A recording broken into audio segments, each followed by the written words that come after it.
morning after I moved into my aunt's house, I came down and found the kettle already warm on the stove. I lived alone. I had touched nothing.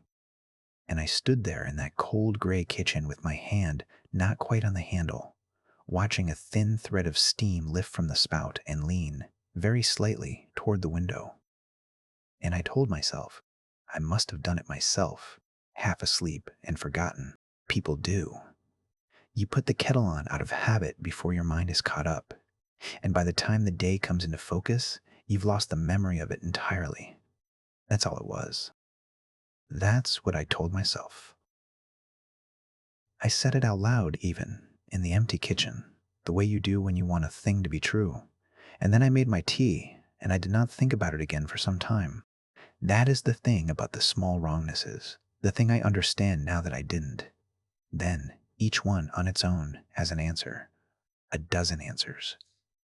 It is only later, when you set them all in a row, that you see they were never separate at all. Let me go back to the beginning, though. Let me tell it the way it happened, slowly, because it happened slowly, and because I have learned that slow is the only honest way to tell it. My Aunt Marion left me her house when she died, not money. There was never much of that in our family, and less of it in hers, just the house. A narrow two-story at the end of Alder Street, the last house before the road gives up and turns to hedgerow and field. It had a porch that leaned a little to one side, as though it had spent its life listening to something, and a garden gone soft and wild from years of no one minding it, the roses grown leggy and the grass gone to seed, and a single apple tree at the back dropping its fruit unpicked into the long wet green. I hadn't seen Marion in years. We were never close. She was a name at the edge of the family, a face in a few old photographs, a thin woman with dark hair pulled back, standing always a little apart from the group, at the end of the row, half in shadow. My mother spoke of her rarely, and only in that careful lowered voice people use for relatives who have chosen to disappear. Marion keeps to herself, she'd say. Marion likes her own company, as though these were the same thing as an illness or a warning. But when the letter came from the solicitor, there was no one else. No children, no husband, no closer kin.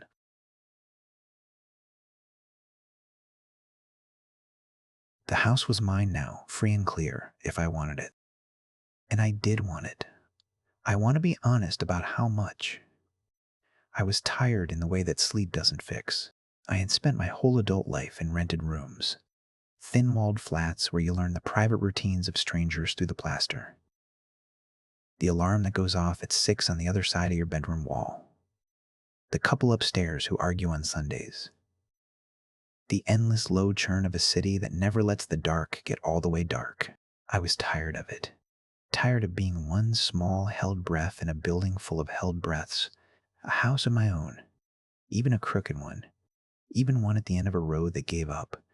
Felt like a door closing softly behind me at last. Somewhere the noise couldn't reach. Somewhere to finally, fully stop. I arrived on a gray afternoon in the first cold week of autumn, with 2 suitcases and a single cardboard box of the things I couldn't bear to leave behind. Some books, a few photographs, a chipped teapot that had been my mother's. The key the solicitor had given me was long and old-fashioned and turned stiff in the lock, the way old keys do, resisting, and then giving all at once, so that the door swung inward faster than I meant it to.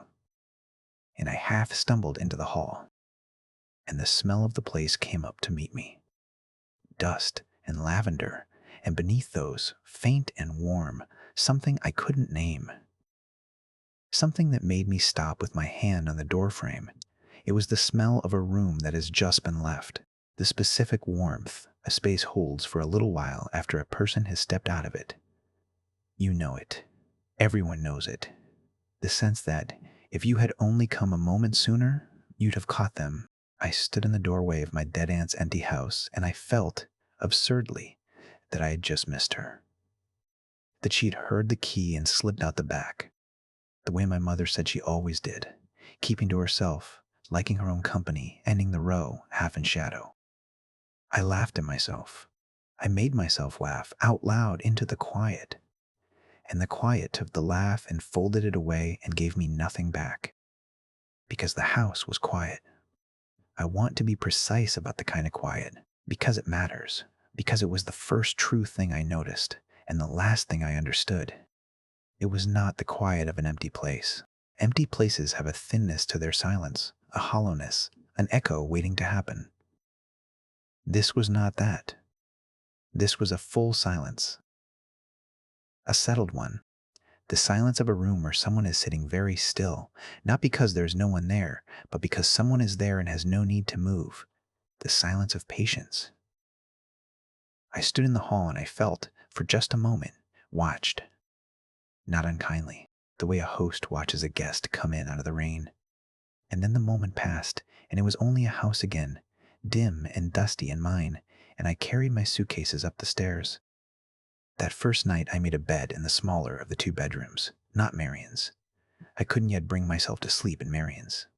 And I lay under a blanket that still smelled faintly of her lavender, and I listened to the house settle around me, the ticks and small complaints of old wood cooling in the dark, and I waited for the loneliness to come. It didn't come. That was the strange thing. All my life, in all those rented rooms, the first night in a new place had been the loneliest, the ceiling unfamiliar, the streetlight in the wrong window, my own heartbeat too loud in the strangeness. But that first night at the end of Alder Street, I felt none of it. I felt held. I felt the way a child feels when the adults are still awake downstairs, that specific safety of not being the last one keeping watch. And I slept. I slept better than I had in years, a deep and dreamless and complete sleep, the kind you sink into rather than fall into. And I woke late and rested to a gray, clean light. And I went down. And the kettle was warm. The days went softly after that. I want you to understand how gentle it was, how easy, because that is the part no one believes afterward. They imagine it must have been frightening, that there must have been a night of terror, a moment of screaming clarity. There wasn't. It was the gentlest thing that has ever happened to me. It came in the way evening comes, so gradually that there is never a moment you could point to and say, "There, that is when the light left." Only, at some point, you notice it is dark. I unpacked slowly. There was no reason to hurry. There was nowhere I had to be, no one waiting, no job I'd kept. I'd let it go, the last of the rented life, and I had a little saved and the house cost me nothing to keep. So I let the days be long. I learned the house the way you learn a person you've decided to love, patiently and in no particular order. I learned which stair complained when you trod on its left side and stayed silent if you kept to the right. I learned that the bathroom window stuck in its frame and had to be lifted as you slid it. I learned the corners the afternoon light preferred, the way it came in low and gold to the front room around 4 o'clock and sat on the arm of the green chair like something tame. And the house, in its patient way, seemed to learn me back. That is how I thought of it then, fondly, the way you'd think of a housewarming to you, settling around a new life. I did not yet understand that it was the other way around, that I was not teaching the house my habits, that the house was teaching me hers. The armchair was the first of her habits I took for my own, though I didn't know to call it that then. It was a heavy old thing, upholstered in a green gauze soft and gray with age, and it sat against the far wall of the front room, angled at nothing, the way furniture sits in a house where the arranging is long finished. I left it there. I had no reason to move it, but one evening, coming down for a glass of water, I found it pulled close to the window, turned to face the glass, set just so, at the exact angle you would choose if you meant to sit and watch the street go dark. I stood in the doorway looking at it. It was too heavy to have moved on its own. I'd had to lean my whole weight to shift it an inch when I'd cleaned behind it that first week. And I lived alone. And the doors were locked. I dragged it back to the wall. It took me a while, and I was breathing hard by the end, and I felt foolish for how much the small wrongness of it had unsettled me. A chair. A chair in the wrong place. Hardly the stuff of terror. I went to bed. In the morning, it was at the window again. I didn't drag it back the second time. I want you to notice that, because I've noticed it since. Turned it over in the long gray mornings, that the second time, I didn't fight it. I told myself it was easier not to. I told myself the chair looked right there, by the window, catching the low gold light. And it did look right. That was the strange part. It looked as though it had always been meant to sit exactly there, and I had simply been too new to the house to know it. So I sat in it, because it seemed to want to be sat in. And I looked out at the empty street, at the hedgerow and the giving up road, and I found that I liked it there more than I had liked anywhere a very long time. And I thought, unbidden, the way a thought arrives that you're sure is your own. A cup of tea would be nice. So I made one, and I carried it back to the chair, and I was halfway through it before I looked down and understood that I had made it in a way I never make tea. Strong, far too strong.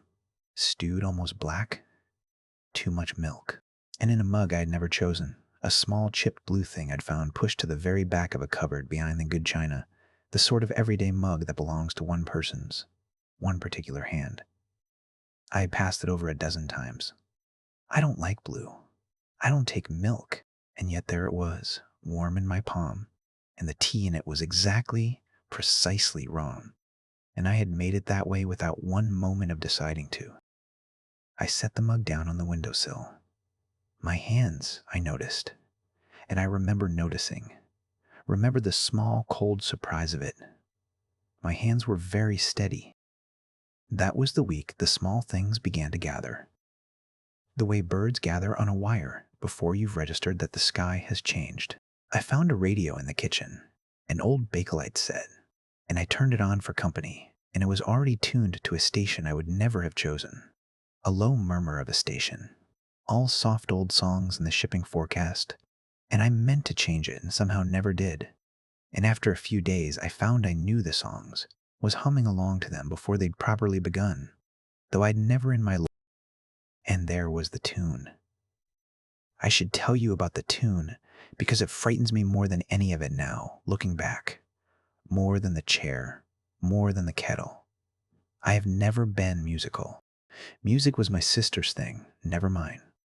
I can't hold a melody, could never manage so much as a nursery rhyme without going flat. But somewhere in that second or third week I began to hum, low and even and always the same, 3 notes rising and one falling over and over under my breath as I moved from room to room. I would catch myself doing it. At the sink, on the stairs, standing at the window with the too strong tea. And I could not for the life of me have told you where I'd learned it. It felt older than me. It did not feel like a song I was remembering. It felt like a song the house was remembering, through me, using my breath the way you'd use a borrowed instrument. I began to wake at the same hour every night, 3:20 by the old clock on the landing, which I had not set and did not trust, and which kept, I noticed, perfect time. I did not wake frightened. I did not wake from a dream. I simply woke, all at once and complete, the way you wake when someone has quietly said your name in the dark. And I would lie there in the settled black, not afraid, and after a while, without ever quite deciding to, I would get up and go down the stairs, keeping to the right so they wouldn't complain, and put the kettle on. And I would not remember choosing any of it. I would come back to myself standing at the stove in the dark, with my hand already resting on the handle, the water already beginning to tick and stir, and the tune already moving low in my throat. It was the journals that told me whose habits they were. I found them by accident in the back of the wardrobe in Marion's room. I had started, by then, sleeping in Marion's room. I don't remember the decision to move, only that at some point the smaller bedroom had gone cold and unused, and I was in the big bed under the window, as though I had always been. There was a hat box at the back of the wardrobe, soft and furred with age, and inside it, tied in 3 neat bundles with faded string, were the notebooks. Years of them. Decades. Her small, even hand filling page after page, cover to cover, the ink browning with the oldest. It was raining the afternoon I sat down to read them, a long, soft, all-day rain, and the house was warm, and I took them to the green chair at the window, the blue mug of black tea steaming on the sill, and I read. And they were the most frightening thing I have ever read, and nothing happened in them at all. That was the horror of them. They were not the diaries of a life. They were the record of a single day, written over and over for 30 years. Woke at 20 past 3. Put the kettle on, made tea in the blue mug, strong, and sat in the chair by the window and watched the street go gray. Hummed the old tune. The garden wants doing, but the rain won't let it. Nothing came up the road today. The house is content. The house is content. She wrote it on nearly every page. Not, I am content.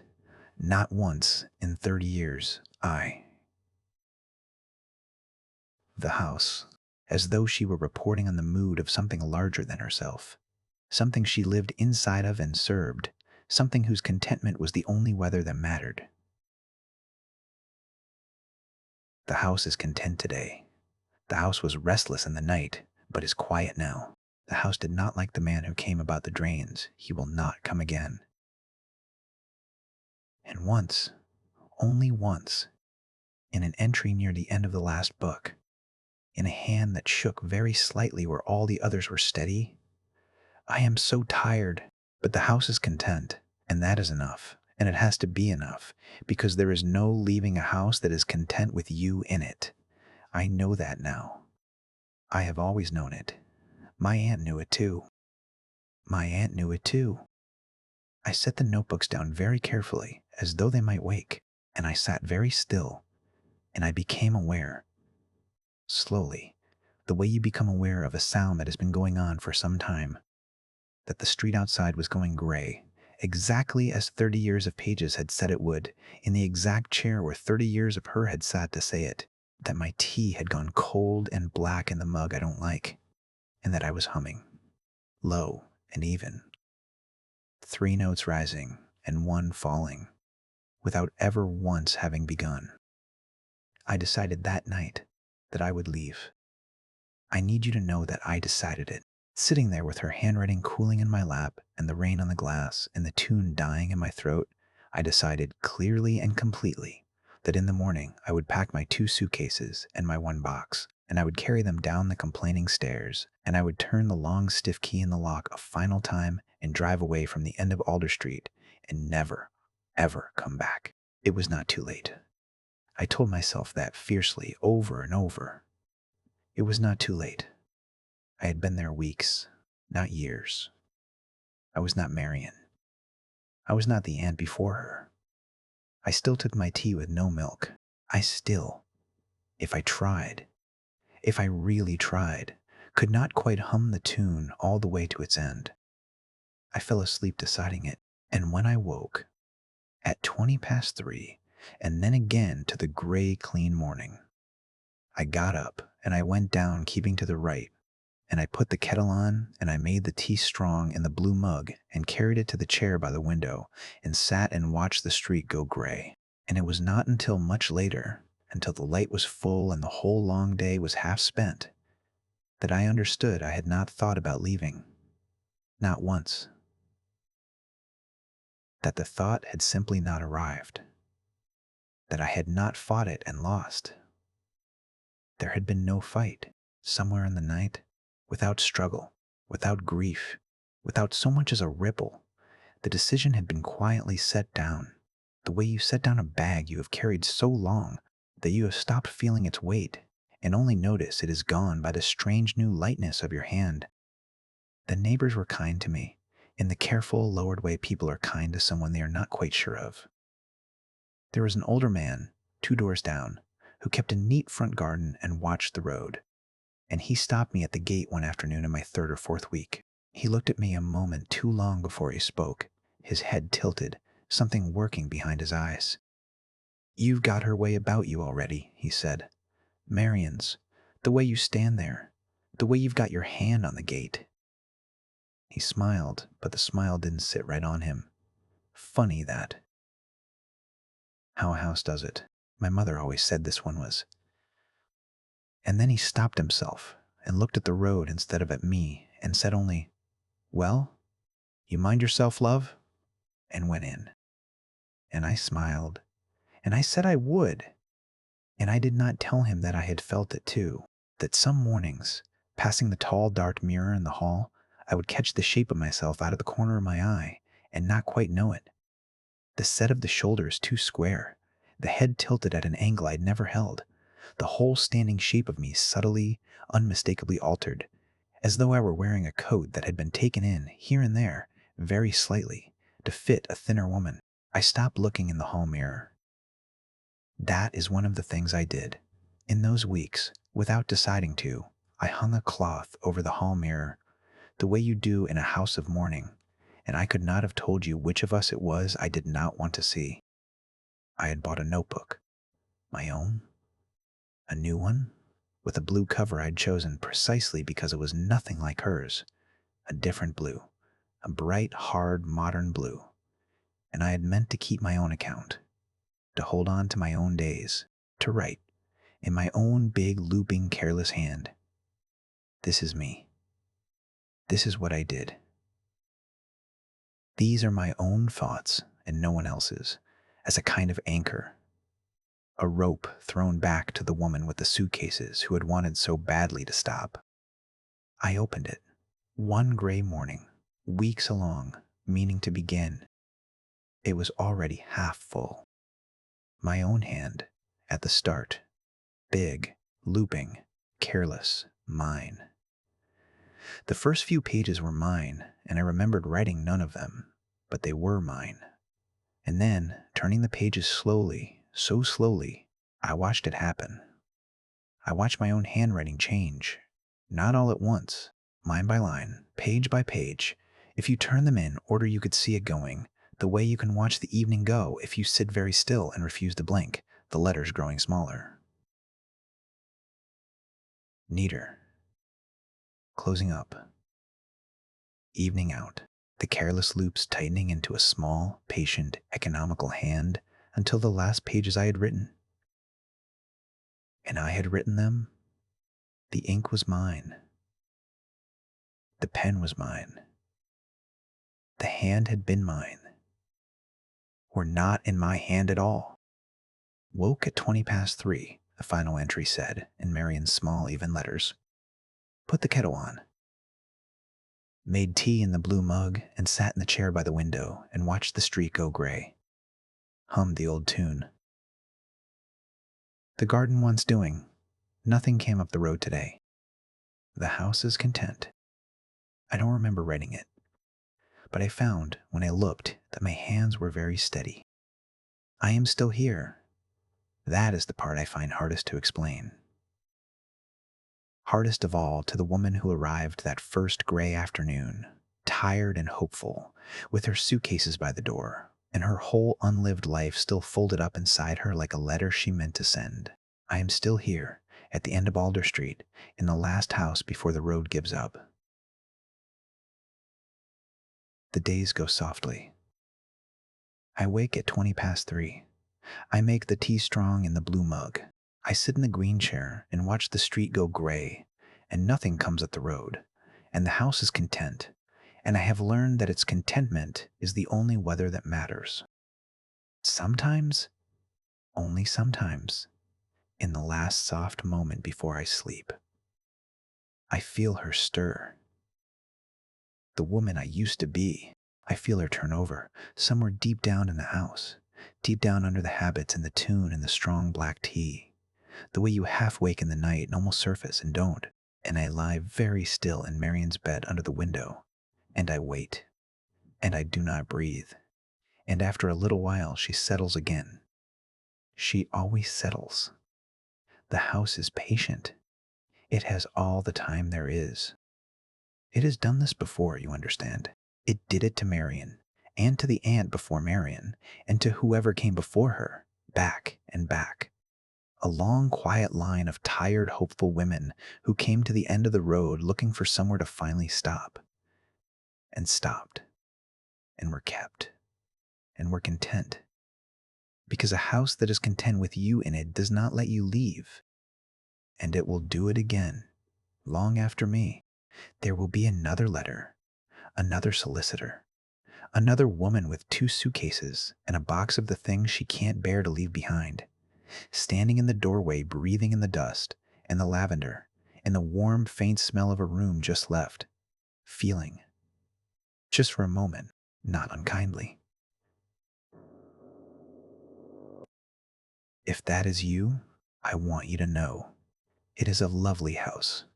Truly, I hope you'll be happy here. Most of us are, in the end. You'll sleep better than you have in years. Go on in. Take off your coat. The kettle's already warm. There was a second toothbrush in our bathroom one morning. Blue, worn soft at the bristles, and damp. Recently used, the water still beating on the plastic. Neither of us had bought it. I stood there in my dressing gown with the cold tap running, holding a stranger's toothbrush in my own house. And that was the morning I finally understood the thing that all the small wrongnesses had been spelling out, quietly, patiently, for weeks, that someone else was living here, and had been, the whole time. But I should go back, because it didn't begin with the toothbrush. Nothing ever begins where you finally understand it. It begins long before, in all the small moments you explained away. We bought the house cheap. That was the first wrongness, though we didn't read it as one. We read it as luck. Daniel and I had been looking for the better part of a year, and everything good was out of reach, and everything in reach was a shoebox. And then this came up, a solid old thing on a solid old street. 3 good bedrooms and a garden and a price that made the estate agent lower his voice, as though saying it too loudly might break the spell. We noticed how badly the sellers wanted out. We noticed it, and we chose not to notice it. They didn't haggle. They didn't counter. They accepted our first offer within the hour, and they were gone before the month was out, and they left so much behind. A good coat still hanging in the hall closet, jars of preserves lined up in the cellar dark, and in the small spare room at the top of the stairs, a single bed, neatly made up under the window, with a pillow and a folded blanket, as though it were waiting for a guest they'd forgotten to mention. People are strange when they move, Daniel said, carrying boxes past that open door. They just want it done. And he was right, and I believed him, because it was easier, and because the house was ours, and the sun was coming through the landing window, and we were happy. You don't look too closely at good fortune. You carry your boxes in, and you start calling it home. The first thing that was wrong was the bread. I'd bought a loaf on the Tuesday, a proper cottage loaf from the good baker, and by Thursday morning it was half gone. Daniel swore he hadn't touched it. He doesn't eat bread, hasn't since the diet, and I knew I hadn't, and we laughed about it over our coffee. One of us was sleepwalking to the kitchen, we said. One of us was losing our mind. We turned it into a small joke and we let it go. And that is the thing I keep coming back to now. The thing I want you to understand about how it works. Each small wrongness comes to you alone, wearing its easy answer like a coat. The bread. Then, a few days later, the milk. Half a pint gone that neither of us could pour. Then the heel of a cheese. Small things. Kitchen things. The things a hungry person takes when they don't want the taking noticed. Then the spare room bed. I passed that door 20 times a day. It was at the top of the stairs. You couldn't help but pass it. And one afternoon I passed it and stopped because the bed was different. The covers, which had been drum smooth since the day we moved in, had a dent in them. A long, shallow dent down the middle of the mattress. The exact shape a person makes lying down on top of a made bed and then getting up and smoothing it flat again. But not quite well enough, never quite well enough, because you can smooth a cover, but you can't smooth the give a body leaves in the mattress underneath, and the pillow had the ghost of a head in it. A soft, round hollow, right in the center. I stood in the doorway and looked at that dent for a long time. Then I went in, and I smoothed it flat with both hands, pressed it out, plumped the pillow, made the bed as tight as a hospital corner, and I told myself Daniel must have lain down, must have needed a rest. Some afternoon I was out, and I did not ask him. That is important. I did not ask him. because I did not want to hear him say he hadn't. In the morning, the dent was back. After that, I began to notice the house properly, the way you notice a word the day after you learn it, and then find it on every page. The heating came on in rooms we never heated. I'd go to shut a door in a cold room and find it warm, the radiator ticking, though the dial in the hall said off. There was a smell in the upstairs landing in the evenings, faint but unmistakable once you'd caught it. Warm and human and close. The smell of a room someone has just stepped out of. It was strongest by the spare room door, and it was strongest at dusk, and it would fade by morning, as though whatever made it kept different hours than we did. And there was the dog. We had a dog then. A good old thing. A slow, gray-muzzled retriever named Belle, gentle to the point of uselessness, who had never in her life barked at anything more threatening than the postman. Belle began, in those weeks, to sit at the bottom of the stairs in the evenings. She would settle herself on the bottom step and turn her face up toward the dark landing and simply watch it. Not barking, not growling, not afraid even. Her tail would give a slow, uncertain wag now and then, the way it did when she was working out whether someone at the door was a friend. She watched the top of the stairs the way she watched me move around a room, as though there were someone up there, as though she were following them with her eyes, back and forth across a landing that was empty. I'd call her, and she'd come, reluctant, looking back over her shoulder. And an hour later, she'd be at the bottom of the stairs again, watching. And then, the toothbrush. I told Daniel that night. I laid it all out for him, everything, in order, the way I've laid it out for you. The bread, and the milk, and the dent, and the smell, and the dog, and last, the damp blue toothbrush standing in the cup beside our own. I watched his face while I did it, and I watched it decide, gently, that his wife was tired and frightened and letting an old house get inside her head. He was kind about it. He is always kind. He got a torch, and he checked the doors, everyone, and the window latches, everyone, and then he went up into the attic, and I heard him moving about over my head. And he came down dusty and cobwebbed and gentle, and said there was nothing up there but the water tank and some old boxes and a great deal of cold air. He said houses this old were full of drafts and dents and dampness. He said we'd change the locks if it would help me sleep. We changed the locks. New brass, a locksmith out from town, deadbolts front and back. That night I lay awake with the new key cold under my pillow, and I listened. And around 2 a.m. I heard, from somewhere below us, and then somewhere within the walls, and then, unmistakably, from the landing outside our door, footsteps. Slow ones, unhurried. Not the creep of an intruder feeling his way in the dark. Not the scurry of something caught. The calm, familiar, at-home footsteps of a person walking through their own house at night, in the dark, without needing the light, because they know every board of it, every given complaint, better than the people asleep behind the doors. And I understood, lying there rigid with the useless new key under my head, why the locks hadn't helped. The tenant didn't come in through the doors. The tenant was already inside. Had always been inside. We had not been burgled. We had been moved in with. I stopped sleeping properly after that. And once you start listening to a house at night, you never really stop. I learned its sounds the way you learn a language you're afraid of. The settle and tick of it cooling.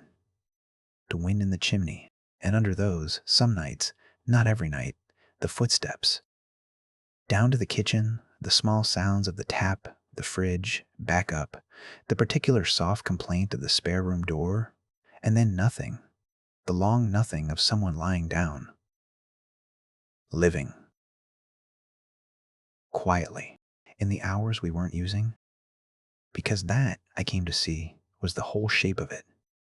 The tenant used the house when we did not, ate when we were out, slept when we were awake, and moved when we slept, kept, always, without a single failure in all those weeks, to the rooms we were not in and the hours we were not keeping. So perfectly, so completely, that in all that time we never once laid eyes on them.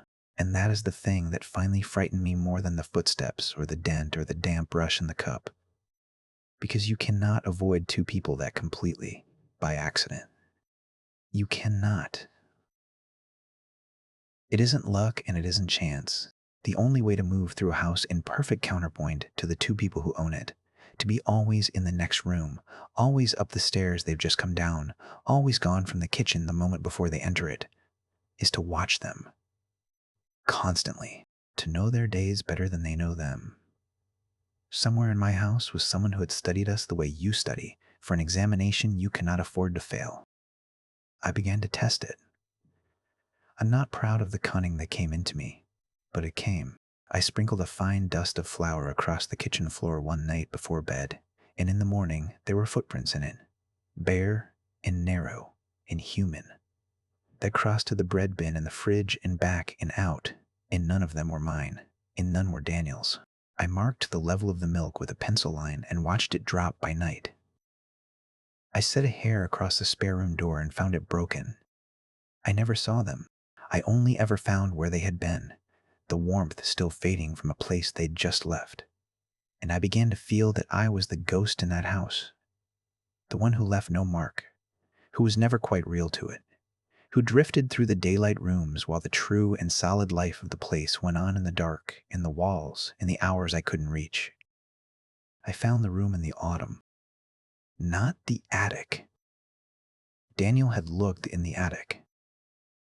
Behind it, there was a door on the upstairs landing I had always taken for a linen cupboard, low and painted the same color as the wall. And one afternoon when Daniel was at work and I could not stand the not knowing for one more hour, I opened it, and it was not a cupboard. It opened onto a crawl space under the eaves, a low, long room, the exact shape of the roof, running back into the dark further than my torch would reach, a room that was on none of the plans the solicitor had given us, a room the house had simply never mentioned. And I got down on my hands and knees, and I went in. There was a mattress, old but clean, made up neat with a folded blanket. There was a shelf screwed into a rafter, and on it a tin cup and a comb and a small closed tin and the stub of a candle. There was a smell of a person, warm and close, the same smell that reached the landing at dusk. And there were books, ledgers, dozens of them, scores of them, stacked and stood in rows along the low wall, their spines soft and furred with handling, filled, when I opened the nearest, edge to edge, and cover to cover with a small, patient, even hand. I knelt there in the low, warm dark, and I opened the newest one, expecting a stranger's diary, expecting to meet at last the private mind of the person who had been sharing my walls. And I understood on the first page that I had made a terrible mistake in coming, because it was not a record of the tenant's life. It was a record of ours, our days, set down in that small, even hand, one after another. He leaves for work at 8:10 and comes home at 6. He's away Monday to Thursday most weeks now. She skips the fourth stair. She has always skipped the fourth stair. They have a dog. The dog knows. It doesn't matter that the dog knows. They never listen to the dog. That alone, the sheer patient completeness of it, the years of us and of the family before us and the family before them, the handwriting changing over the decades as one keeper of the book grew old. And, I suppose, another took up the pen. That alone would have sent me backing out of that room forever. But it was not what stopped my breath. What stopped my breath were the dates. Because the entries in that newest book did not end at today. They went on. How? Days ahead. A week. More. Tuesday, I read, in ink gone dry and settled, not fresh, not just written, but old and waiting. Tuesday, she finds the door. She reads to about here. She understands, and she is very frightened, and she tells no one.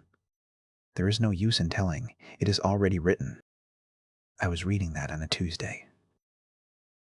I had found the door that afternoon, and the words sat there under my torch, patient, ordinary, dry as autumn, describing the exact thing I was in that moment kneeling there, doing, describing my fright before I had fully felt it, describing a decision I had not yet made. I want to tell you, I laughed, that I told myself a guess, a coincidence, an old madwoman's diary that could be read to mean anything. But I turned back a page to something small and near and testable. Something soon, and I found Thursday. The kitchen tap will begin to drip. He will crouch under the sink and mean to fix it and forget.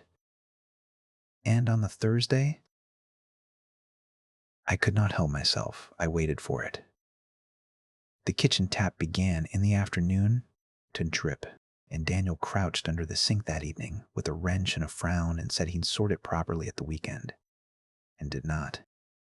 I checked another, and another. Small things, all of them, days out. A letter that would come, a light bulb that would go in the hall, an argument we would have about nothing on a Sunday and both regret. All of them true, all of them written before they happened, in that dry and patient hand. The tenant did not merely watch us and write us down. The tenant lived our days before we did, was living them still, somewhere out ahead of us in time, walking through our futures the way they walked through our rooms at night, quietly, certainly, in the dark, without needing the light, and writing down what they found there so that by the time we arrived at each day, it had already been set, already been lived once, already been closed. I did not tell Daniel. The book had told me I wouldn't, and the book was right, and I have turned that over more times than I can bear. That part of my silence was fear, and part of it was something worse, something like despair. Because what do you say against the thing already written in ink and already come true? What do you change? You cannot argue with a Thursday that has already dripped. So I closed the ledger, and I folded back the blanket I had disturbed, and I crawled out backward into the light. And I painted cupboard door shut behind me exactly as I'd found it. Just as, I had no doubt, it said somewhere in that small, even hand that I would. But I read to the end first. God help me, I couldn't not. I knelt in that warm, low dark, and I turned the pages of the newest book toward the last written one, and I watched the dates come nearer to now, and I watched the ink grow fresher as they came. The oldest entries brown and dry, the nearer ones darker, and the last few so new they had a faint wet shine to them.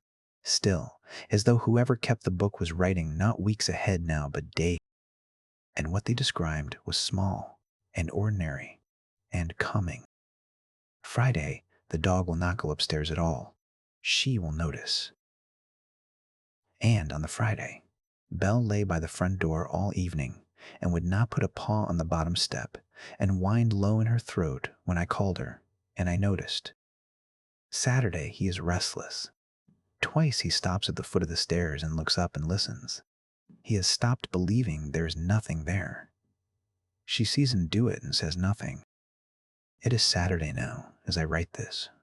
Daniel is downstairs. I can hear him moving about the kitchen, ordinary and alive and mine, running the tap he never fixed. And twice this evening. Twice, exactly, no more and no fewer. He has come to the foot of the stairs and stopped, and tilted his head, and looked up into the dark of the landing, the way old Belle used to, listening to something I cannot hear and he will not name. And I have seen him do it. And I have said nothing, because I have read to the last written page. And the last written page says this. Sunday, in the night he hears the footsteps clearly, at last, on the landing outside their door. This time he does not tell himself it is the house. This time he gets up. This time he goes to the low door. This time he opens it. And under that, the very last line in the book. And it is the only line not yet gone over in ink, only pressed faint and gray into the paper in the point of a soft pencil, waiting, the way a stonemason chalks a name onto the stone before he cuts it. Then there is room for one more. I keep thinking I should wake early tomorrow. Sunday. Tomorrow is Sunday. And take him out of this house. Pack a bag in the dark, put the dog in the car, drive him somewhere, anywhere, be gone before the night comes, and the footsteps come, and he gets up to go to the door.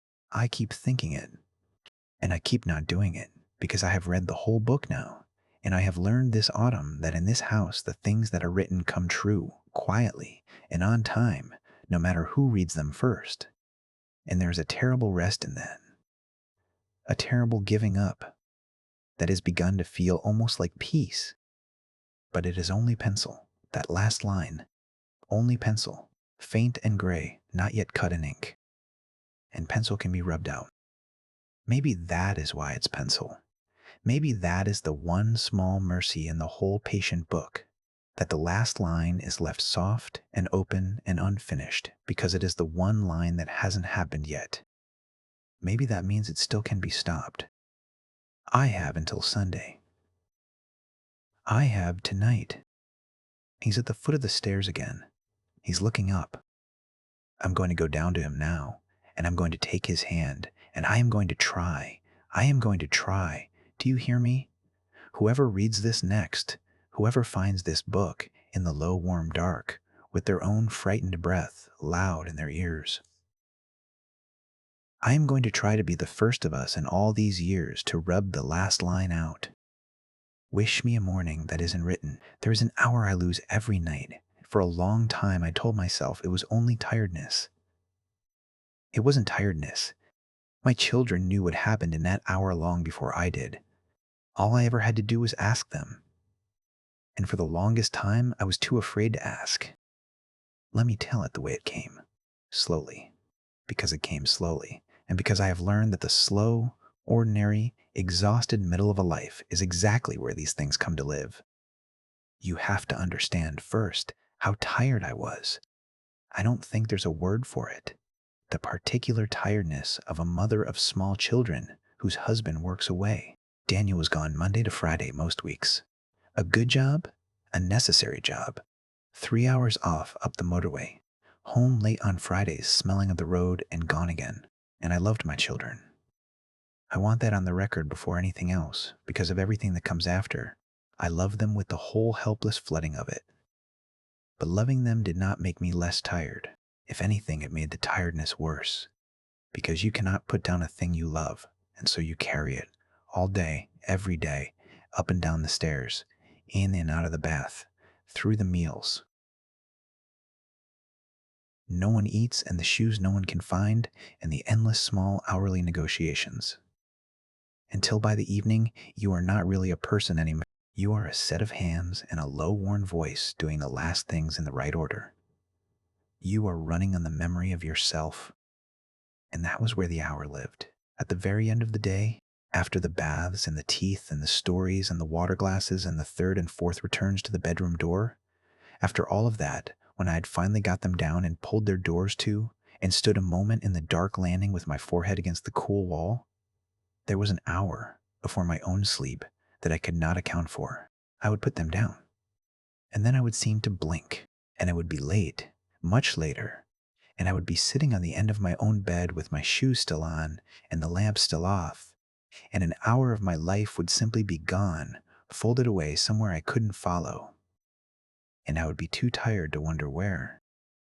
I thought it was mercy at first. That's the terrible thing. I thought, here at least is 1 hour I don't have to feel. 1 hour the tiredness carries me through so I don't have to carry it.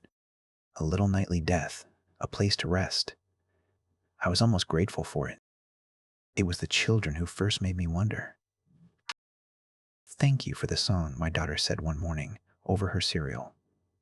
She was 4, and she said it the way children say the things they assume you already know, not looking up, spooning at her breakfast. The one about the little fox. You do all the voices. I don't sing. I want to be clear about that because it matters. I have never been able to sing. It is one of the small failures I carry in the long ledger of ways I am not the mother I meant to be, that I cannot hold a tune, that I have never once managed a proper lullaby, that on the worst nights I put my children to bed with nothing softer than a rushed and guilty, "Good night, love you, go to sleep now," and the click of the door behind me. I have never sung about a little fox. I would remember.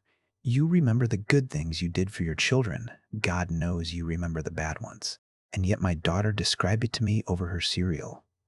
The voices, the different voices for the fox and the owl, the part where the little fox curls up in the snow at the end, the way the song goes soft and slower, so you don't feel yourself falling asleep until you already have.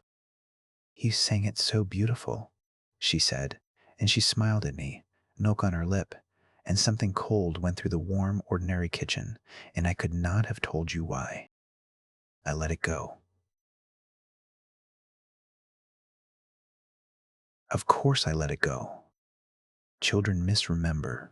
Children dream. Children knit the day and the night together in ways that don't hold up to daylight. But after that, I began to hear it more often. The small thanks. The gentle corrections of nights I could not. You stayed till I was all the way asleep, my son told me a week or so later. He was 6 and stingy with sweetness, and it landed strangely because of that. Because he wasn't a boy who said such things. You always stay now, right till the end. I never stayed. God forgive me, I never had. There was always the kitchen waiting, the washing, the 10 stolen minutes of silence at the end of the day that I clawed back for myself like a woman coming up for air, staying until a child is all the way down into sleep, sitting in the dark on the edge of the bed until the breathing goes long and even and certain, when there was more of me. You tucked me in so tight, my daughter said, another morning, pleased as anything, like a little parcel. And your hands were so cold, so I held them to make them warm. Your hands were cold. I sat with that one a long time over the sink while the tap ran and ran. My hands are not cold. I run warm. I've always run warm. It's a family joke. My mother's hands and mine, warm as new bread. But my daughter said it the way you'd report the weather. A small settled fact of her night. Not a complaint, not a fear. Just a thing that was true about the mother who came to her in the dark. And a few days later, my son said it too, offhand, not looking up from the floor where he was pushing a car back and forth. Your hands are always cold now, Mum. And I stood in the doorway of the playroom with the wet cloth in my warm hands, and I understood, finally, the thing I had been refusing for weeks to understand. They were not misremembering me. They were describing someone else. Someone who came in the hour I keep losing. Someone with cold hands, who sang about a little fox and did all the voices, who stayed until the very end, who tucked them in like little parcels. Someone my children knew, had come to know night after night in the deep private country of their bedtime, that I did not know at all. And I want to tell you the first thing I felt, because it shames me and because it is the true thing, and I have promised myself to tell this true. The first thing I felt was not fear. It was jealousy, because she was better than me. Do you see? This other mother, this patient, cold-handed woman who came when I could not, who had the softness I had lost somewhere in the long grind of the days, she was the mother I had meant to be. She was the mother I was on the good days, the rare days, before the tiredness wore the tenderness off me. She sang. She stayed. She had all the time in the world, and my children loved her. I could hear it in the way they spoke of her, that particular warmth, and it was a warmth they did not always have for me, for the tired, snapping daylight woman who made their breakfast and lost their shoes and said, "Go to sleep now," with the edge in her voice. Some nights I lay awake. On the nights I could stay awake at all, and I hated her. This better mother wearing my absence like a gift, and I hated myself more for making her necessary, for being so little of a mother that my children had grown a second one in the dark to make up the difference. So I decided to see her. That is how I told it to myself. Not I am frightened, not something is terribly wrong in my house, but I want to see how she does it. I want to learn. I told myself I would watch this better mother and learn to be her, learn the trick of the patience, so that I could take the hour back and give my children that softness myself in my own warm hands and not have to share them with the dark.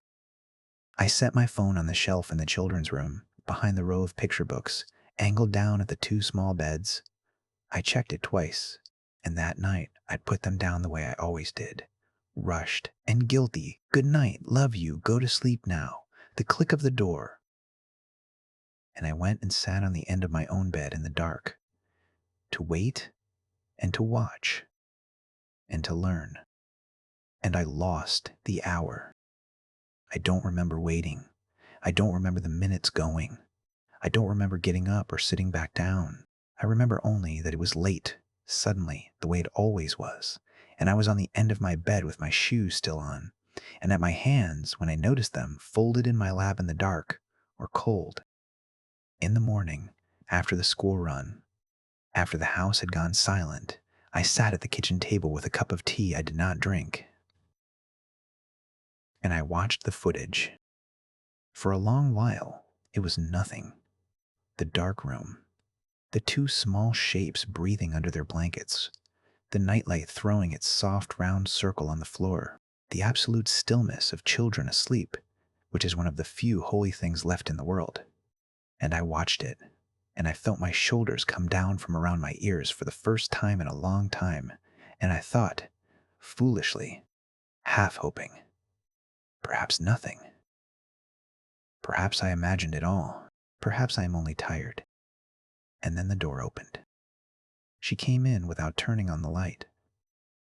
She didn't need it. She moved through that dark room the way you move through a house you have lived in all your life, without reaching, without hesitating, without a single groping hand, straight to the space between the two beds, as though the dark were nothing to her, as though the dark were where she lived, and she was me.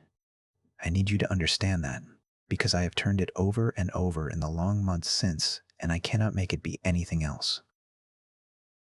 It was my dressing gown, my hair, loose the way I wear it at night, my height, my shape, my way of standing.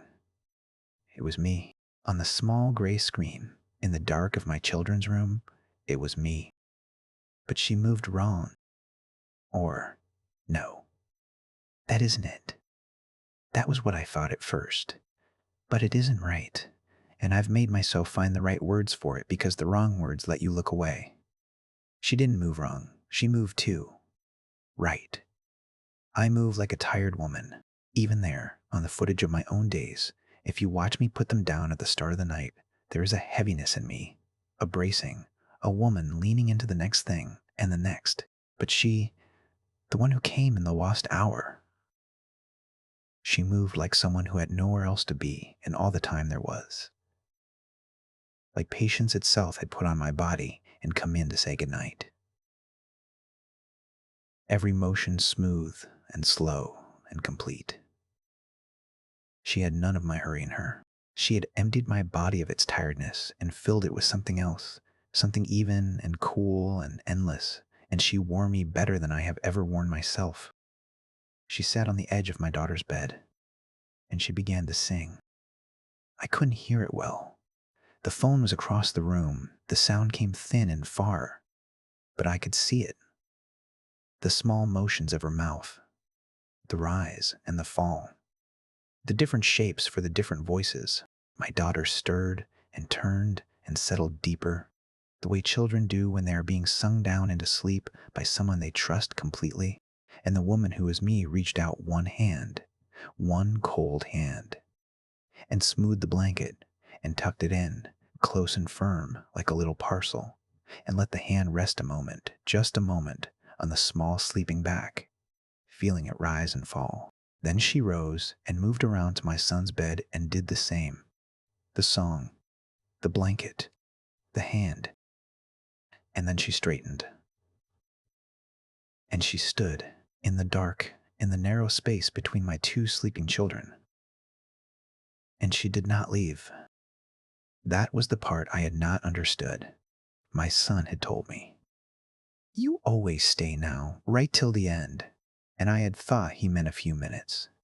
The sweet extra minutes I had never given them. But she did not stay a few minutes. She stayed the whole hour. She stood there between their beds, perfectly still, not swaying, not shifting her weight, not tired, her face turned down toward the children, watching them breathe. For an hour.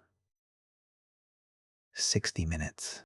I sat at my kitchen table in the morning light and I watched an hour of a woman standing motionless in the dark over my sleeping children, and in all that long, unbearable stretch, the only movement, the only one, came near the very end, when she turned her head. Slowly, smoothly, for no reason I could see, and she looked up at the shelf. at the row of picture books, at the small dark eye of the phone tucked behind them, at me. She looked at me for a long time, across the dark room, across the little screen, across the whole distance between her night and my morning. She looked into the camera and she found me there. And then she smiled. My face, my mouth, but the smile was patient and cold and content in a way I have never once in my life felt content. The smile of something that has everything at once and all the time in the world to keep it. And she raised one hand, my hand, and she pressed a single finger to her lips. Hush. And the footage ended. Not cut. Ended. The screen went dark and gave me back my own reflection, gray and open-mouthed at my kitchen table, and there was no more. I told myself later that it was the battery, but the phone had been fully charged, and it was fully charged still, sitting on the shelf where I'd left it, and there was simply no more footage after that finger at those lips, as though the night had reached over and decided, kindly, that I had seen enough. I did not set the camera again. I know how that sounds. I know exactly what you would have done, what any good mother would swear she would do. But you were not sitting at my kitchen table that morning, and you did not understand. The way I suddenly and completely understood. The one unbearable thing. That she was better at it than me. That in the single hour I could not keep, my children were tucked in and sung to and watched over, all night long, by a version of me who never tired and never snapped and never once closed the door on her own guilt. That they were more loved in that lost hour than I had managed to love them in all the hours I could keep. And that if I sent her away, if I could even find the way to send her away, then the tired daylight woman was all that would be left them. Just me. Just my warm, hurried, inadequate hands. So I stopped fighting the hour. I let it come. And slowly, I know the song now, all the way through. The little fox, and the owl, and the snow, and the soft, slow slowing end.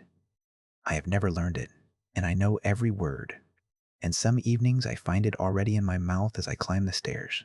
I know, without being told, exactly how tight a blanket should be tucked to make a child feel like a little parcel, and exactly how long to leave a hand resting on a small warm back. I have begun to wake in the mornings with the taste of the lullaby still in my mouth and my hands, my own warm hands, gone strange and cold, and for a moment,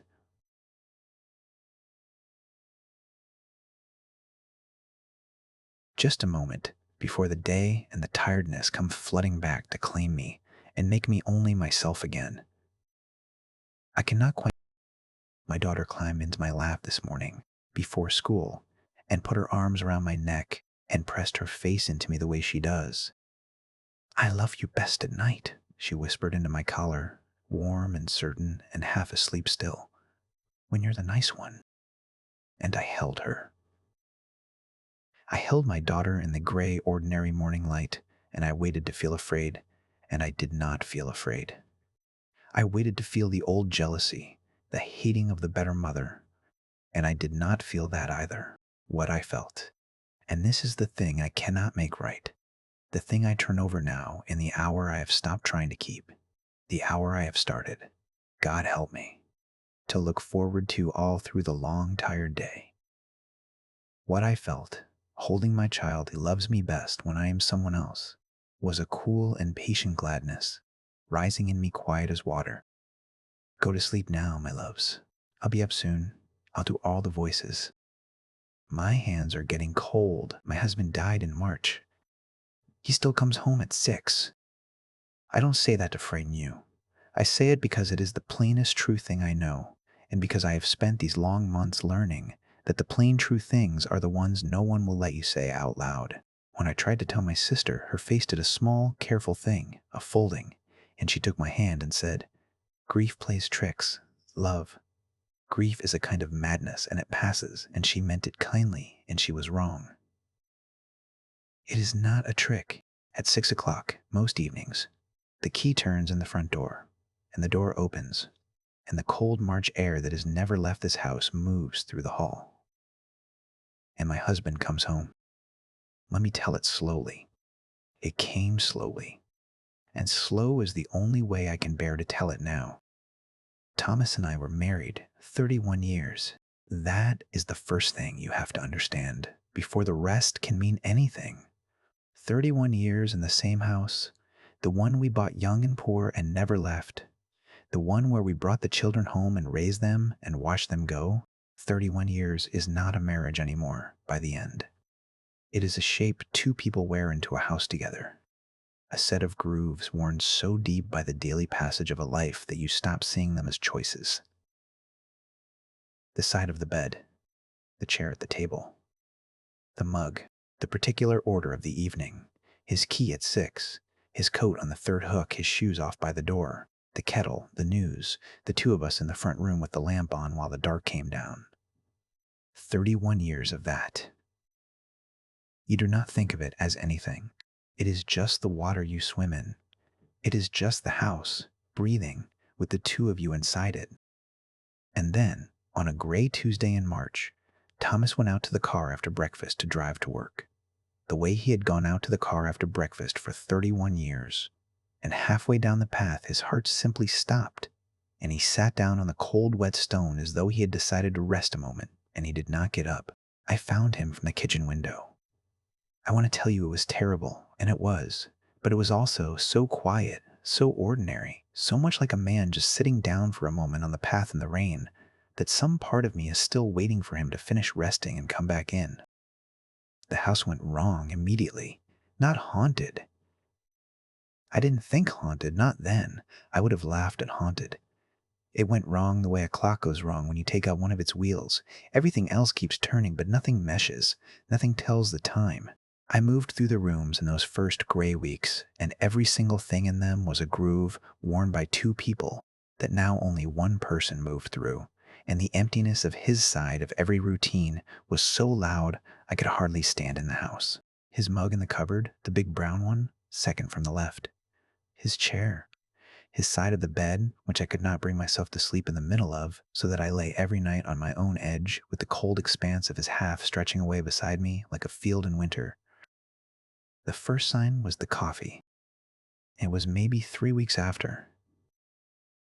I came down one morning, gray and hollowed out and not yet really awake, and there was the smell of coffee in the kitchen. Not made. The pot was cold. The machine was off. But the smell of it, fresh and warm in particular, the specific dark morning smell of the coffee Thomas made himself every morning of his life. Too strong in the big brown mug before I was ever down. And the mug, the big brown one, second from the left, was out of the cupboard, sitting on the counter by the machine in the exact spot he set it every morning to wait for the pot. I stood in the doorway and I did not breathe. And then I told myself, you got it out yourself, last night, half asleep, thinking of him. I put the mug away.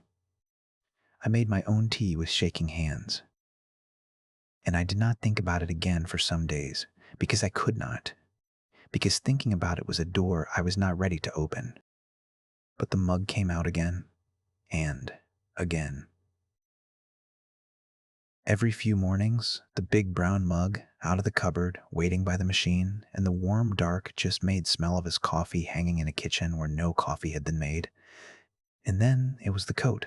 I came in from the garden one afternoon in his coat, which I had hung on the third hook because I could not bear to move it, which had hung there unmoving for weeks, was not on the hook, was over the back of his chair at the kitchen table. Dropped there. Careless. The way he dropped it every single evening of our life together when he came in tired, and I told him 100,000 times to hang it up, and he never, ever did. I hung it back on the hook. My hands were not quite steady, and I stood in the kitchen and I said his name, once, quietly, into the quiet. Thomas? And the house did not answer, and the afternoon light lay still and gold across the floor, and I felt, for the first time, not grief exactly, but something underneath the grief, something that lifted the hair on my arms, the warmth a space holds for a little while after a person has stepped out of it. As though, if I had only come in from the garden a moment sooner, I would have caught him dropping the coat. And here's the thing I have to tell you, the thing my sister could not understand, the thing that shames me and saves me both. I was not afraid. I was glad. Do you see? I had lost him. I had lost 31 years. Lost the shape we wore into the house together. Lost the water I swam in. And I was drowning in the emptiness of his side of everything. And now, in the smell of the coffee and the coat on the chair and the warmth of a room just left, some part of him had stayed. Some groove of him was still being worn. He was not gone. Not all the way. Not the way my sister's careful folding face insisted he was gone. He was here. In the routines. In the grooves. Doing, still, the small daily things his body had done 10,000 times, the way a river keeps the shape of its bank long after the water's changed. And God help me, I wanted it. I did not question it. I leaned into it the way you lean into warmth in a cold house. I began, without ever quite deciding to make it easier for him. I put the big brown mug out myself, at night, second from the left, so it would be ready. I left the coat over the back of his chair. I set the radio to his station and left it low. I laid the table for two, and the house, in its patient way, met me halfway. The mug I set out would be warm in the morning, the coffee smell fresh. The coat I left on the chair would be moved, some days, to the hook, as though he'd tidied up after himself for once. 31 years too late, the second place I laid would have the chair pulled out.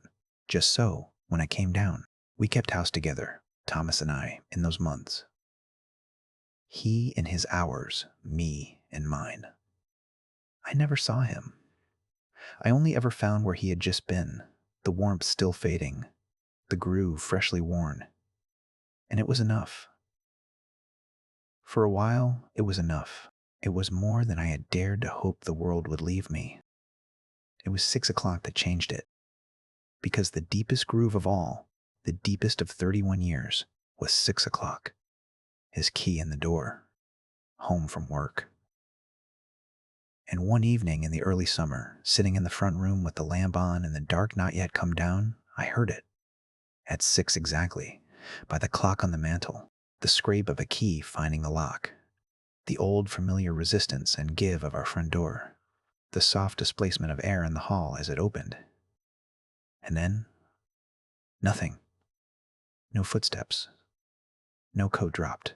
No voice calling out the way he called out, every evening, the same 3 tired words. I'm home, love. Just the key. And the door, and the cold March air that has never fully left this house moving through the hall, and then the long silence of 6 o'clock arriving with no one in it. I did not get up that first evening. I sat in my chair with my heart going hard and my hands gripping the arms, and I stared at the doorway to the hall, and I waited for footsteps that did not come. And after a while, the clock ticked past 6, and the house was only a house again, and I found I was weeping. Though whether from fear or from a grief so large it had come all the way round to something like hope, I could not have told you. The next evening, at 6, the key turned again, and the next, and I understood that 6 o'clock had joined the other grooves, that the deepest routine of all was being worn again, faithfully, on time, to be sitting up, at 6, in the front room, with the lamp on and the table laid and the coat on the chair. The way I had sat up at 6 for 31 years, waiting for the key. Waiting for him to come home. He never came further than the hall. That was the thing I could not, at first, let myself notice. The key, the door, the cold air. And then nothing. Always nothing. 6 o'clock arriving and stopping at the threshold, as though he came home each evening only as far as the doorway of the life we'd shared, and could come no further, and stood there in the hall in the fading light, while I sat in the front room 10 feet away, and could not make myself get up and go to him, because I was afraid, not of him, never of him, afraid of what I would or would not find, afraid that the hall would be empty, and afraid, more underneath, of the other thing, of finding it not empty. I began to test it. I am not proud of the testing. It feels, looking back, like a betrayal, like doubting a gift. But grief makes you cruel with the thing you love most, and some stubborn living part of me needed to know. So one evening, I spoke to him. At 6, when the key turned and the door gave and the cold air moved through the hall, I did not sit gripping my chair as I had all those weeks. I called out. I called out the way I had called out for 31 years. Easy and ordinary. How is the road, love?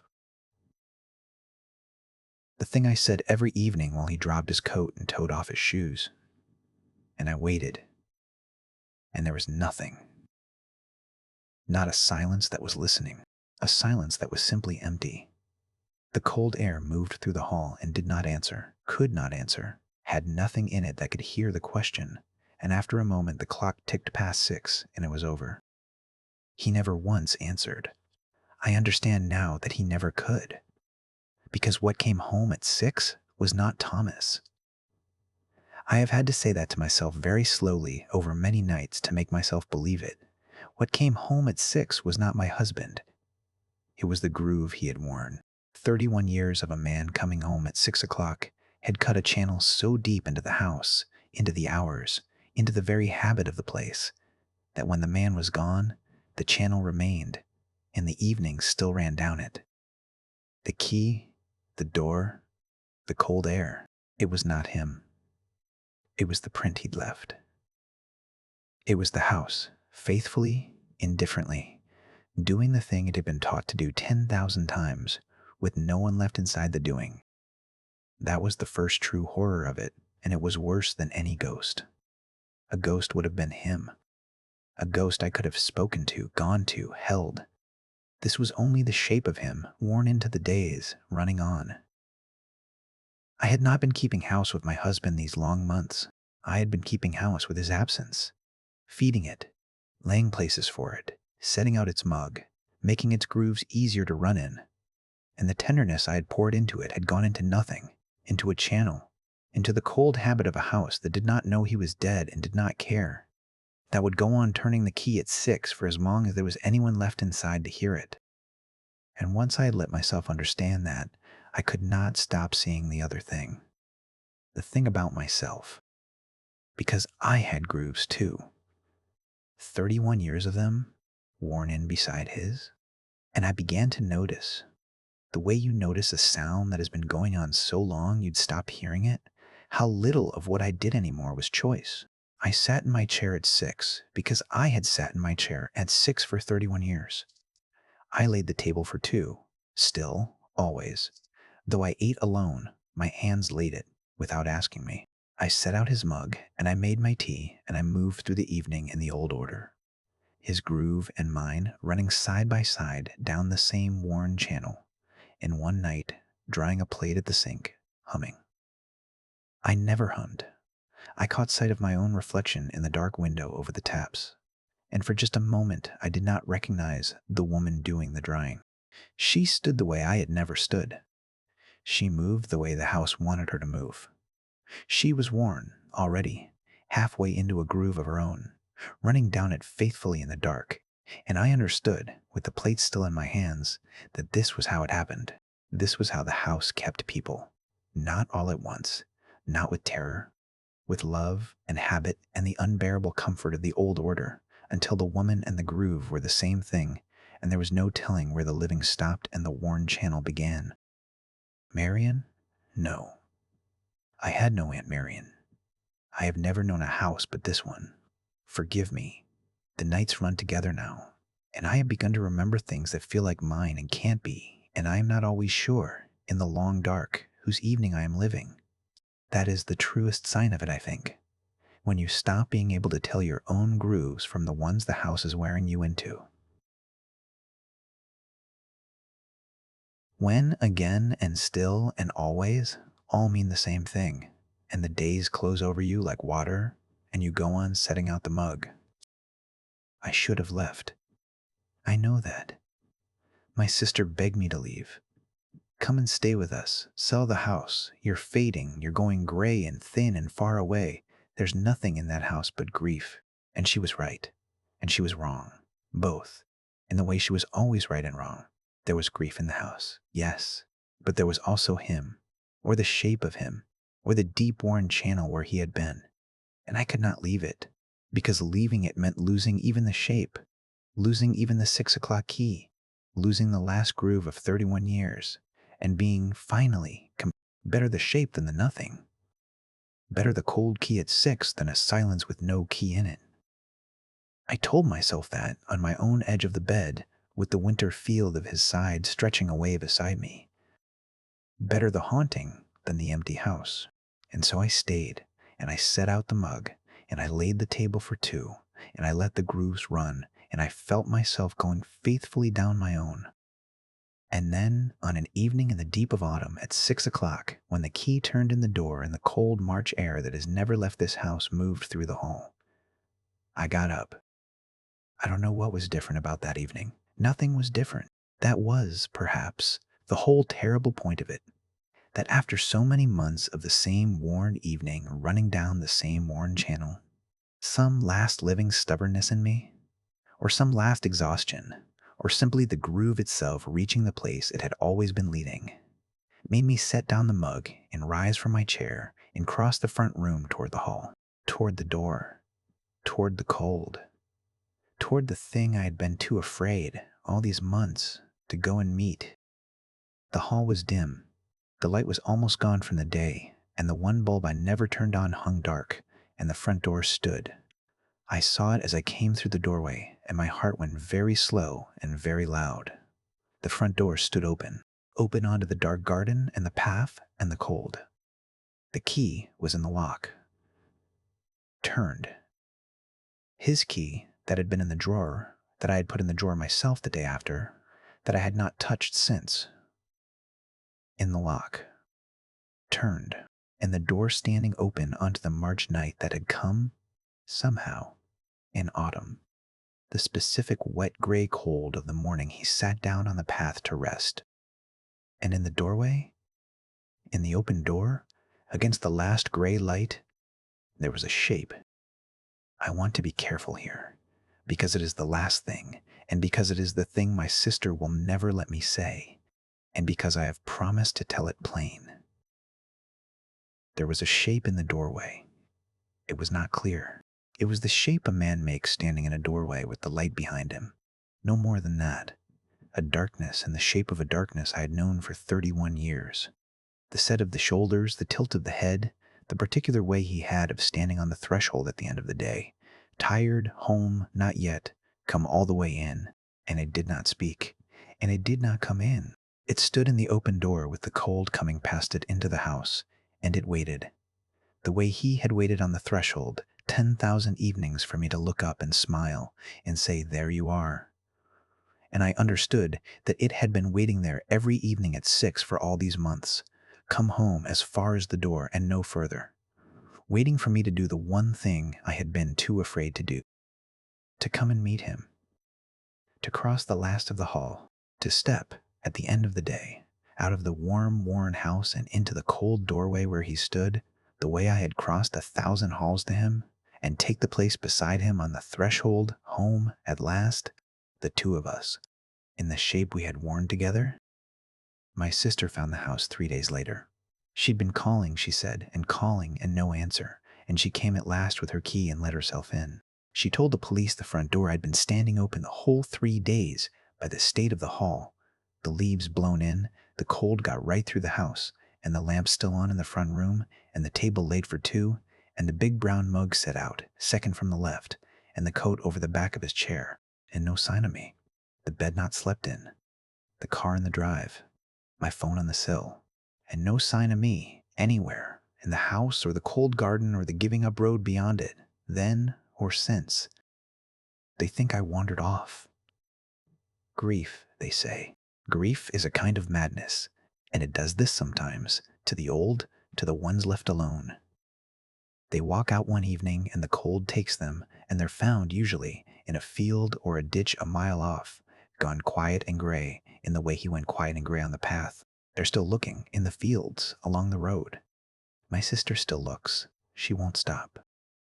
But I want to tell you, Whoever you are, sitting up late in a house that's too quiet, missing someone so much you'd take even the shape of them, even the cold key at 6, even the worn channel where they used to be. I want to tell you that they won't find me in any field, because I came home. At the end of the day, at 6 o'clock, I finally set down the mug and crossed the hall and went to the door where he was waiting, and I took my place on the threshold beside the shape of him in the cold March light, and the door closed, softly, behind us both. We're still here, most evenings. If you ever come to the last house on the road, the one before the tarmac gives up, and you look at the front door at 6 o'clock as the dark comes down, you might see it, the key turning, though there's no one on the path. The door opening on the cold, two shapes in the hall. At last, in the worn old order. Home. Don't come in, though. That's the one thing I can still do for a stranger. The one warning I have left to give. The house is so patient. And there's always room for one more at 6 o'clock. Just keep walking, love. Don't look at the door. For the last 2 years, someone has sat at the foot of my bed every night while I slept. I have never once been able to move or speak or turn on the light. And for 2 years, it kept its distance. Down there at the very end of the bed, patient, still, watching me in the dark. Last night, for the first time, it was closer. Let me tell it slowly, from the beginning, because it began slowly, and because I have learned that the slow things, the ones that come a little at a time, night after night, so gradually you can never say this is when it started, are the ones that get all the way inside you before you think to be afraid. It began, as far as I can fix it, 2 winters ago. I was living alone by then, in a small flat on the ground floor of an old converted house, the kind of place with high ceilings and cold corners and radiators that knock in the night. I'd been alone a while. It suited me. I have always been a person who needs the door closed and the lamp off in the quiet dark to sleep, and I slept well. In those days, deeply and easily, the way you sleep when nothing in your life is asking anything of you. And then one night I woke in the deep middle of the night, the 2 or 3 o'clock dead of it, and I could not move. If you have never had it, I don't know that I can make you feel it. They call it sleep paralysis, and I know the word. I have read all the words since. I have read more about it than I would wish on anyone. And the word is true, and the word is useless, the way the word drowning is true and useless to a person going under. You wake. Your mind comes up out of sleep into the room, into the dark, into the knowledge of your own bed and your own ceiling. But your body does not come up with it. Your body stays down, under, held, heavy as wet sand, and you lie there awake inside a sleeping weight, and you cannot move so much as a finger, cannot turn your head, cannot open your mouth to make the smallest sound, and every instinct in you is screaming to move, and nothing moves, and the harder you strain, the heavier it holds you, and there is a pressure on your chest like a stone, like a... That first night, that was all it was. The waking, the weight, the pressure, the long frozen minutes of straining against a body that would not answer, and then, all at once, the release, the weight lifting, the body coming back, a great gasp of air as though I'd been held underwater. And I sat up in the dark with my heart slamming in the ordinary room around me, the ordinary lamp, the ordinary cold, and nothing there at all. I told myself, sleep paralysis, a glitch in the surfacing, common as anything, harmless, the brain and the body waking out of step. I even laughed a little, shaky, into the dark. And I lay back down, and after a long while I slept. It came again a few nights later, and then more often. And somewhere in those first weeks, I cannot tell you the exact night. That's the thing. There is no exact night. It stopped being only the weight and the dark. Because one night, held down and frozen and awake, straining to move and unable, I became aware that I was not looking at the ceiling. I was looking at the foot of the bed. I don't know how my eyes had come to be open or turned that way. You can't move in it, but sometimes the eyes are yours, a little, the only part of you that's yours. and my eyes were open and turned down the length of my own body toward the foot of the bed. And there, at the very end of it, in the dark, someone was sitting. Not a shadow. I have spent 2 years trying to make it a shadow, a trick of the coats on the door, a shape the mind throws up in the terror of the paralysis. I have read that too, that the mind, in that state, conjures a watcher, a presence, an intruder. That it is the commonest thing in the world. That half the ghost stories of half the world. I know all of that. And I am telling you, someone was sitting at the foot of my bed. I could feel the weight of them. That is the thing the science does not tell you, the thing you only know if it has happened to you. I could feel the dip in the mattress, the give of it down at the end, the specific settle of a real weight sitting on the edge of a real bed. My feet, under the blanket, were an inch from it, and it sat there, still. Its back half turned to me. Its head bowed a little, and it did not move, and it did not speak, and it watched. I knew it watched, though I could not see its face. It watched me lie there, frozen in the dark, the way you might sit at the bedside of someone very ill, patient, in no hurry, keeping a long, quiet vigil through the night. And then the release came, and the weight lifted from my chest, and I gasped up into the room. And the foot of the bed was empty. Of course it was empty. It was always empty after. The mattress smooth, the room ordinary, the lamp, the cold, the knocking radiator. Nothing there. Nothing that could have been there. And I sat up shaking and told myself the word. Sleep paralysis. The harmless common glitch. And I did not believe it, not really, not anymore, because you cannot feel a weight on the mattress that isn't there. You cannot feel the give of a real body sitting down on the edge of your bed and call it a trick of the light. After that, it came almost every night. And here is the thing I have never told anyone. The thing that shames me the way the widow's gladness shamed her. The thing that is the true heart of it. I got used to it. Not at first. At first it was terror, pure and nightly, the dread building all through the evening as bedtime came, the not wanting to close my eyes, the lying rigid and awake as long as I could hold sleep off, because I knew that when I went under and came back up, I would come up frozen, and the weight would be on my chest, and when my eyes turned down the bed, there would be someone sitting at the foot of. I stopped sleeping. I went to a doctor who was kind and talked about stress and sleep hygiene, and gave me pills that made the paralysis worse, thicker, longer, the visitor there and there and there. I moved the bed. I slept with the lamp on. It made no difference. The lamp did not reach the foot of the bed. Nothing reached the foot of the bed. The dark down there was its own dark. And the visitor sat in it night after night and watched and waited, and never once, in all those months, did it move or speak or come any closer or do anything at all but sit and keep me company through the frozen dark. And slowly, the way the widow got used to the cold key at 6, the way you get used to anything that does not, in the end, hurt you, I stopped being afraid of it. That is the part no one believes. But 2 years is a long time. 2 years of a thing that comes every night and never once harms you, that only sits and watches and keeps its patient vigil and is gone by morning. 2 years of that, and the terror wears thin, the way everything wears thin, and something else grows in its place. Something I have no good word for. Familiarity. Almost, and I am ashamed to write it, almost company. Because I lived alone, you understand. I closed my door and turned off my lamp and lay down alone in the quiet dark, night after night, year after year, and the one presence in all my nights, the one thing that came faithfully to sit with me in the dead middle of the dark, was the visitor at the foot of the bed. It never left me. It never failed to come. In a life with no one else keeping any vigil over me at all, it kept its vigil, patient and unfailing. And I lay in the frozen weight of it, and I stopped straining to move, and I let it sit with me. And some nights, to know that I was not, after all, entirely alone in the dark.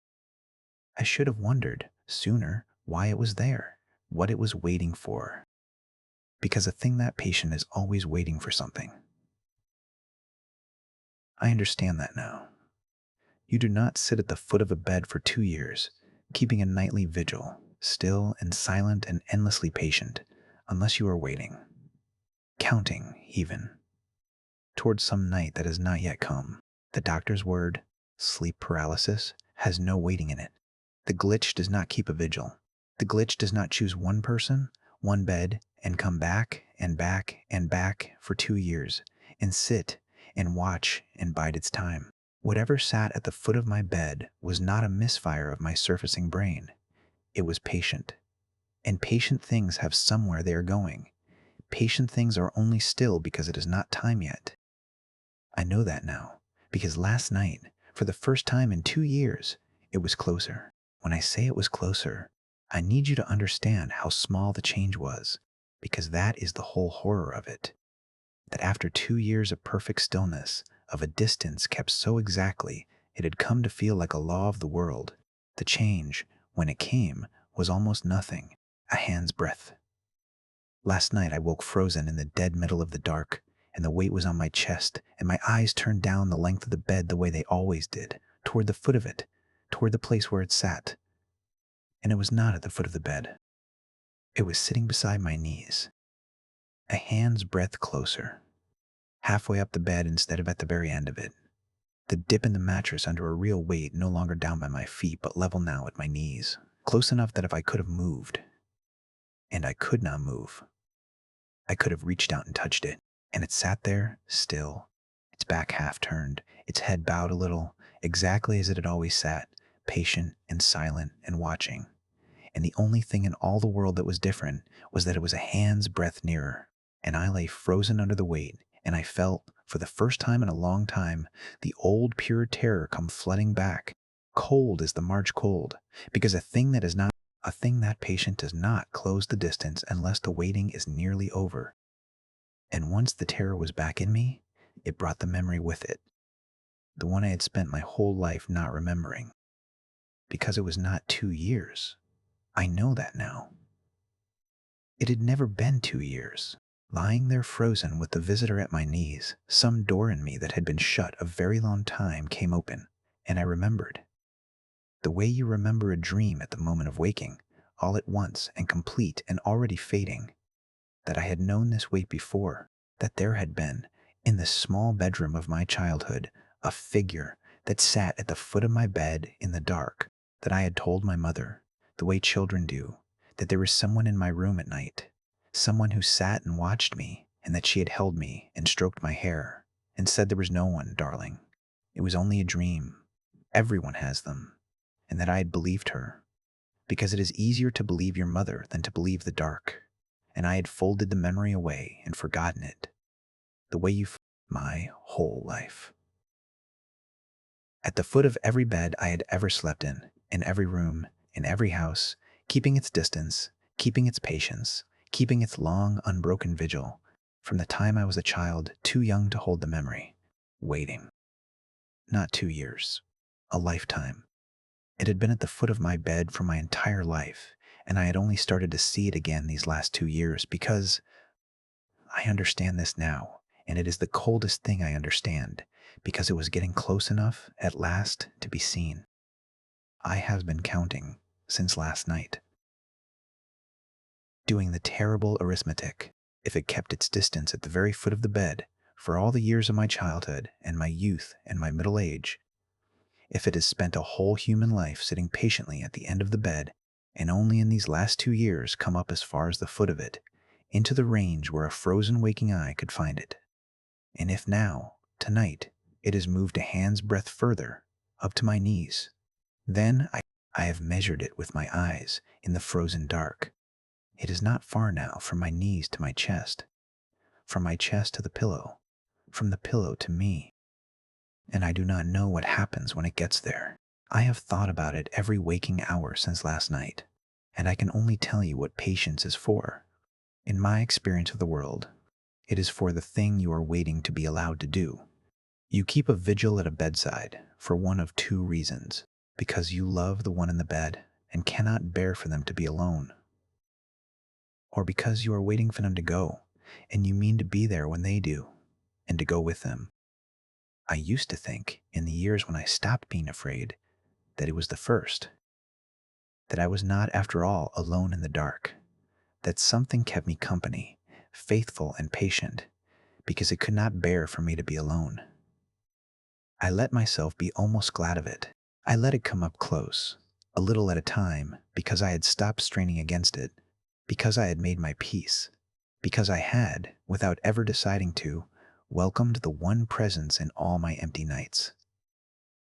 And I wonder now if that was the whole of its patience, if that is what it was waiting for, all those years at the foot of the bed, not for a date on a calendar, but for me to stop being afraid, for me to grow used to it, and glad of it, and lonely enough, over a long enough life, to be almost pleased to feel the mattress dip in the dark.